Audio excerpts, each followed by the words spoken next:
ನಮಸ್ಕಾರ ವೀಕ್ಷಕರೇ, CL9 ಕನ್ನಡ ನ್ಯೂಸ್ಗೆ ಸ್ವಾಗತ. ಶಿವಾಪುರ ಗ್ರಾಮದಲ್ಲಿ ಮಠದ ಸ್ವಾಮೀಜಿಗಳ ವಿವಾದ ಶಾಂತಿಯುತವಾಗಿ ಮುಕ್ತಾಯ, ಶಾಸಕ ಬಾಲಚಂದ್ರ ಜಾರಕಿಹೊಳಿ ನೇತೃತ್ವದ ನಿರ್ಧಾರ. ಬೆಳಗಾವಿ ಜಿಲ್ಲೆ ಮೂಡಲಗಿ ತಾಲೂಕಿನ ಶಿವಾಪುರ ಗ್ರಾಮದಲ್ಲಿ ಮಠದ ಪೂಜ್ಯರ ವಿರುದ್ಧ ಉಂಟಾಗಿದ್ದ ವಿವಾದ ಈಗ ಶಾಂತಿಯುತವಾಗಿ ಬಗೆಹರಿದಿದ್ದು, ಇದರಲ್ಲಿ ವಿವಿಧ ಪರಮಪೂಜ್ಯರು ಹಾಗೂ ಶಾಸಕ ಬಾಲಚಂದ್ರ ಜಾರಕಿಹೊಳಿ ಪ್ರಮುಖ ಪಾತ್ರ ವಹಿಸಿದ್ದಾರೆ. ಪೂಜ್ಯರ ವಿರುದ್ಧ ಉಂಟಾಗಿದ್ದ ಆರೋಪಗಳು ಅಸತ್ಯವಾಗಿದ್ದು, ಇತ್ತೀಚೆಗೆ ನಡೆದ ಒಳಪರಿಶೀಲನೆಯ ವರದಿಯ ಆಧಾರದ ಮೇಲೆ ಅವು ತಪ್ಪು ಎಂದು ಘೋಷಿಸಲಾಗಿದೆ. ನಾಳೆಯಿಂದ ಪೂಜ್ಯರು ಮತ್ತೆ ಮಠದ ಧಾರ್ಮಿಕ ಕಾರ್ಯಕ್ರಮಗಳಲ್ಲಿ ಭಾಗವಹಿಸಲಿದ್ದಾರೆ. ಈ ವಿಚಾರ ಹಲವು ದಿನಗಳಿಂದ ಸಾಮಾಜಿಕ ಜಾಲತಾಣಗಳು ಮತ್ತು ಮಾಧ್ಯಮಗಳಲ್ಲಿ ಚರ್ಚೆಗೆ ಕಾರಣವಾಗಿತ್ತು. ಈ ಆರೋಪಗಳು ಪೂಜ್ಯರ ಮಾನಸಿಕ ಸ್ಥಿತಿಗೆ ಮತ್ತು ಗ್ರಾಮದಲ್ಲಿ ಶಾಂತಿಯ ಪರಿಸ್ಥಿತಿಗೆ ತೊಂದರೆಯನ್ನುಂಟು ಮಾಡಿದ್ದವು. ಇದಕ್ಕೆ ಸ್ಪಂದನವಾಗಿ ಗೋಕಾಕ್, ಮೂಡಲಗಿ, ರಾಯಬಾಗ ತಾಲೂಕುಗಳ ಪರಮಪೂಜ್ಯರು ಮತ್ತು ಶಿವಾಪುರ ಗ್ರಾಮದ ಹಿರಿಯರು ಮಲ್ಲನಗೌಡ, ಕೆಂಪಣ್ಣ ಮದೋಡಿ, ಶಿವಬಸು ಜುಂಜರಾವ್, ಮಹಾತೇಶ್ ಕುಡಚಿ, ಪರಗೌಡ್ರು, ಸತ್ಯಪ್ಪ ಮತ್ತು ಇತರರು ಪೊಲೀಸರ ಸಹಕಾರದಿಂದ ಒಳಚೌಕಶಿ ನಡೆಸಿದರು. ವರದಿ ಆಧಾರವಾಗಿ ಆರೋಪಗಳು ಸುಳ್ಳೆ ಎಂಬುದು ಸ್ಪಷ್ಟವಾಯಿತು. ಶಾಸಕ ಬಾಲಚಂದ್ರ ಜಾರಕಿಹೊಳಿ ಅವರು ಪೊಲೀಸರಿಗೆ ಯಾವುದೇ ತೀರ್ಮಾನ ತೆಗೆದುಕೊಳ್ಳುವ ಮೊದಲು ನಿಖರ ಪರಿಶೀಲನೆ ನಡೆಸಬೇಕೆಂದು ಸಲಹೆ ನೀಡಿದ್ದರು. ನಾವು ಒಳಚೌಕಶಿ ವರದಿ ನೀಡಿದ್ದಾರೆವು. ಸತ್ಯ ಬಹಿರಂಗವಾಗಿದೆ. ಈಗಿನಿಂದ ಸುಳ್ಳು ಸುದ್ದಿಗಳನ್ನು ಹರಡುವುದು ಶಿಸ್ತಿನ ಉಲ್ಲಂಘನೆಯಾಗಿ ಪರಿಗಣಿಸಲಾಗುವುದು ಎಂದರು. ಪೂಜ್ಯರು ಮಠದಿಂದ ದೂರವಿದ್ದುದು ಕಾನೂನು ಮತ್ತು ಶಿಸ್ತಿನ ಕಾರಣದಿಂದ ಪೊಲೀಸರು ನೀಡಿದ ಸಲಹೆಯಂತೆ ನಡೆಯಲಾಗಿತ್ತು.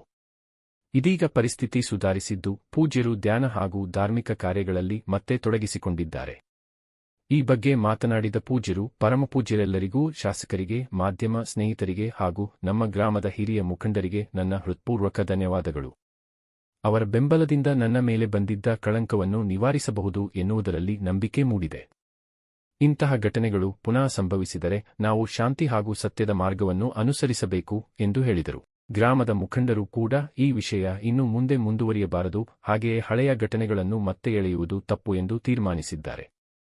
ನಮ್ಮ ಗ್ರಾಮದ ಗೌರವಕ್ಕೆ ಧಕ್ಕೆಯಾಗದಂತೆ ಎಲ್ಲರೂ ಸಹಕಾರ ನೀಡಿದ್ದಕ್ಕಾಗಿ ಎಲ್ಲರಿಗೂ ಧನ್ಯವಾದಗಳು ಎಂದು ಅವರು ಹೇಳಿದರು. ಸತ್ಯದ ಧ್ವನಿ ಪ್ರತಿಕ್ಷಣವೂ ನಿಮ್ಮೊಂದಿಗೆ. ವರದಿ ಉದಯ ಮಗದುಂ, CL9 ಕನ್ನಡ ನ್ಯೂಸ್, ಗೋಕಾಕ್. ಯಾಕಂದ್ರೆ ಲಾ ಆ್ಯಂಡ್ ಆರ್ಡರ್ ಪ್ರಾಬ್ಲಮ್ ಆಗ್ತೈತೆ. ಪೂಜ್ಯರಾವ್ ಹೊರಗೆ ಬಂದ್ರೆ ಯಾಕಂದ್ರೆ ಭಾಳ ಜನ ಸೇರಿದ್ರು ಮತ್ತು ಪೊಲೀಸ್ಗೂ ಸಮಸ್ಯೆ ಆಗ್ತೈತೆ ಅಂತೇಳಿ ಅದಕ್ಕೋಸ್ಕರ ಅವರು ಬಂದು ಬರಬೇಕು ಅಂದ್ರೆ ಅಲ್ಲೇ ಇರಬೇಕಂತ ಉದ್ದೇಶ ಇತ್ತು. ಅಂದರೆ ಪೊಲೀಸರಂತೂ ಲಾ ಆ್ಯಂಡ್ ಆರ್ಡರ್ ಸಮಸ್ಯೆ ಆದಾಗ ಗೋಕಾಕ್ ಪೂಜೆಗೆ ಪೊಲೀಸರು ಫೋನ್ ಮಾಡಿ ಅಜ್ಜರ ಈಗ ಐತೆ ಅಂದಾಗ ಅಜ್ಜ ಇಲ್ಲಿ ಬಂದಿದ್ದರು. ಈಗೆಲ್ಲ ಅಂದರೆ ಅಂದರೆ ಅದೆಲ್ಲ ನಿರಪರಾಧಿ ಅಂತೇಳಿ ಆಗೈತಿ. ಅದಕ್ಕೆ ಅವರು ಮಠಕ್ಕೆ ಹೋಗ್ತಾರೆ. ಪೂಜೆರು ಮಠಕ್ಕೆ ಹೋಗಿ ಅಲ್ಲೆಲ್ಲ ಧ್ಯಾನ ಮಾಡಿ ಮುಂದೆ ಎಲ್ಲರೂ ಹೇಳಿದರು. ಎಲ್ಲ ಪೂಜ್ಯರು ಇಷ್ಟು ಇದ್ದಂಥ ಪೂಜ್ಯರು, ಗ್ರಾಮ ಹಿರಿಯರು, ಶಾಸಕ ನೀವೆಲ್ಲ ಏನು ನಿರ್ಣಯ ಕೊಟ್ಟರೆ ಆ ನಿರ್ಣಯ ಗೊತ್ತಾಗುತ್ತೆ. ಆದಷ್ಟು ಬೇಗ ಮಠಕ್ಕೆ ಹೋಗಿ ಪೂಜೆ ಪುರಸ್ಕಾರ ಪ್ರಾರಂಭ ಮಾಡ್ತಾರೋ.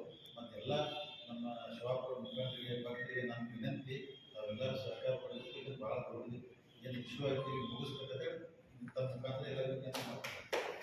ನಾವೆಲ್ಲ ಮಠಾಧಿಪತಿಗಳು ಎಲ್ಲರೂ ಒಂದು ಮಾತನ್ನು ಕೇಳ್ಕೊಳ್ಳೋಕೆ ಇಷ್ಟಪಡ್ತೀವಿ. ಇಂಥ ಘಟನೆ ಮರುಕಳಿಸದಿರಲಿ, ಯಾರೇ ತಪ್ಪಿತರಿರಲಿ, ತಪ್ಪಾದರೆ ಅದರ ಮೇಲೆ ಕಾನೂನು ಕ್ರಮ ತೆಗೆದುಕೊಳ್ಳೋಕ್ಕೆ ಅವಕಾಶಗಳಿರ್ತವೆ. ಆದರೆ ಕಾನೂನನ್ನು ಕೈಗೆತ್ತಿಕೊಳ್ಳುವಂತಹ ಕಾರ್ಯವನ್ನು ಯಾರು ಮಾಡಬಾರ್ದು ಅಂತಕ್ಕಂಥದ್ದು. ಅದರ ಜೊತೆಗೆ ಇವತ್ತು ಬಂದಿರತಕ್ಕಂಥ ಕಳಂಕ, ಆ ಕಳಂಕ ಮುಕ್ತವಾದ ದಿವಸ ಇವತ್ತು ಅಂತಕ್ಕಂಥದ್ದು. ಮನುಷ್ಯನಿಗೆ ಕಳಂಕ ಅಂತಂದರೆ ಅದೊಂದು ಸಾವಿದ್ದಾಗಿದೆ.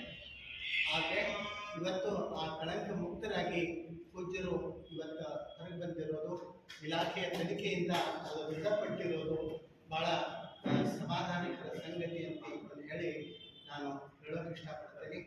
ದಯವಿಟ್ಟು ಈ ವಿಚಾರಗಳು ಇಲ್ಲಿಗೆ ಮುಕ್ತಾಯ ಆಗಬೇಕು. ಒಳ್ಳೆಯ ದಿನಗಳು ಮತ್ತೆ ಪ್ರಾರಂಭ ಆಗಲಿ.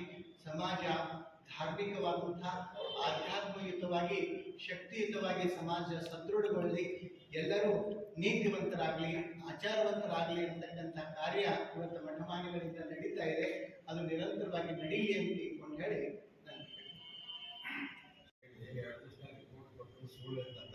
ಆದರೂ ಈ ಘಟನೆ ಯಾಕೆ ನಡೀತು, ಏನು ಏನಿತ್ತು ಅದನ್ನು ಎನ್ಕ್ವೈರಿ ಮಾಡೋದು ಕೇಳಿದ್ರು. ಎನ್ಕ್ವೈರಿ ಬರಲಿ, ಬಂದ ನಂತರ ಆಮೇಲೆ ಕ್ರಮ ಬಂದಂತ ಮುಂದಿನ ಆ್ಯಕ್ಷನ್ಗಳು ಇವೆ. ಓಕೆ, ಎಲ್ಲರಿಗೂ ಧನ್ಯವಾದಗಳು.